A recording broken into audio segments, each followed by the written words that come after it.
Hola y bienvenidos a Espectros del rizoma. En esta introducción al vocabulario conceptual de Gilles Deleuze, vamos a tratar uno por uno distintos conceptos importantes e interesantes de su pensamiento. En este vídeo vamos a presentar el concepto de ayón. Deleuze escribe: de acuerdo con el ayón, solo el pasado y el futuro insisten o subsisten en el tiempo. En vez de un presente que absorbe el pasado y el futuro y el pasado dividen el presente a cada instante y lo subdividen ad infinitum hacia el pasado y el futuro, en ambas direcciones a la vez.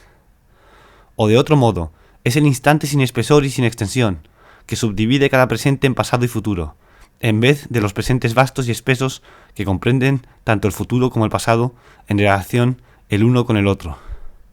Deleuze rehabilita la distinción estoica entre ayón y cronos, para pensar la extratemporalidad del acontecimiento. El ayón se traduce malamente como eternidad. La eternidad de la concepción estoica del ayón es la eternidad inmanente del instante, la cual no tiene nada que ver con la eternidad cristiana. El ayón se opone a cronos, ya que este último se refiere al tiempo sucesivo, en el cual hay un orden que determina el paso del pasado al futuro en una sola dirección.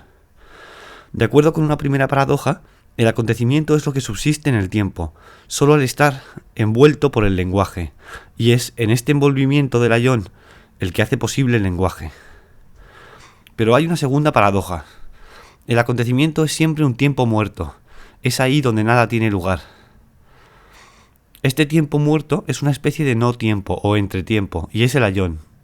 En este nivel, el acontecimiento ya no es solo la diferencia de los estados de cosas, sino que afecta a la subjetividad. Acarrea la diferencia a la subjetividad misma. El acontecimiento no tiene lugar en el tiempo, ya que afecta a las mismas condiciones de la cronología. Cada acontecimiento marca una cesura, una ruptura, que interrumpe el tiempo para resumirlo en otro plano.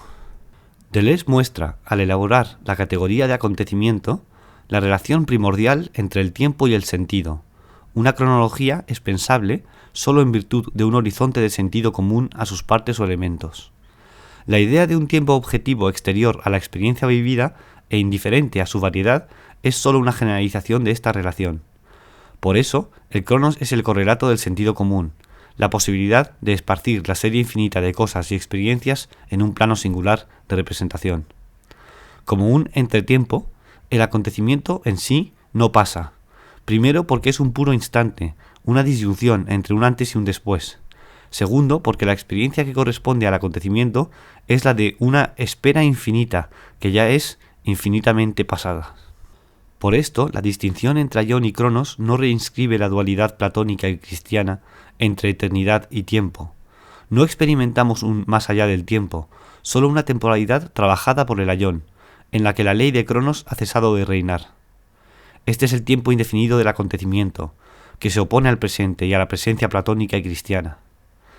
Este tiempo muerto no viene después de lo que ocurre.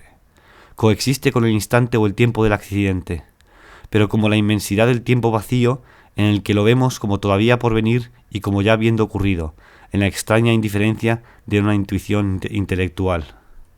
Bajo el nombre de ayón, el concepto de acontecimiento marca la introducción de la fuera dentro del tiempo, o la relación del tiempo con una fuera que ya no es exterior a él, a diferencia de la eternidad y su trascendencia. En otras palabras, la extratemporalidad del acontecimiento es inmanente y por lo tanto paradójica.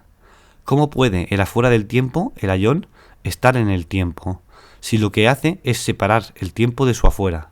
La respuesta tiene dos momentos. 1. El acontecimiento está en el tiempo en el sentido en el que se refiere necesariamente a una efectuación espaciotemporal que es irreversible. Se crea entonces un antes y un después del acontecimiento. Es decir, el acontecimiento suspende a nivel lógico la exclusión que implica materialmente, la distinción antes-después y la derivación necesaria del uno del otro, la secuencialidad del tiempo. 2. El acontecimiento está en el tiempo en el sentido en que es la diferencia interna del tiempo, la interiorización de su disyunción. Separa al tiempo de sí mismo. No hay razón para concebir al acontecimiento como fuera del tiempo, incluso si no es en sí temporal. De ahí la necesidad del concepto de la multiplicidad del tiempo mismo. No hay acontecimiento fuera de la efectuación espaciotemporal. pero el acontecimiento no es reducible a esta efectuación. De ahí su ruptura con el Cronos y su existencia indefinida en el Aion. Más aún, para Deleuze la relación está invertida, y es el Cronos el que deriva del Aion. Cada cronología deriva de un acontecimiento que marca su comienzo y su dirección. El acontecimiento es la instancia original que abre y posibilita toda cronología. En esto Deleuze se opone a Husserl y a la concepción fenomenológica del acontecimiento como génesis trascendental del tiempo en general. El tiempo es múltiple, eso es lo que nos enseña el Aion. Para resumir, el Aion es el tiempo de los acontecimientos, es el tiempo del todavía futuro y ya pasado. El Aion es la forma pura y vacía del tiempo sin espesor ni dirección. El Aion separa el ver del decir, haciendo posible el lenguaje. El Aion es donde los sonidos del lenguaje adquieren su sentido incorporal. El Aion es la externalidad de las relaciones paradójicas. El Aion es donde los acontecimientos se efectúan al ser expresados, al ser dotados de una expresión verbal y o vivencial. El Aion no es la eternidad, sino el instante eterno que divide el tiempo y que se divide a sí mismo. El Aion es el acontecimiento que se desdobla en la contrafectuación, en el dotar de un sentido al accidente. Gracias, y esto es todo de Espectros del Rizoma.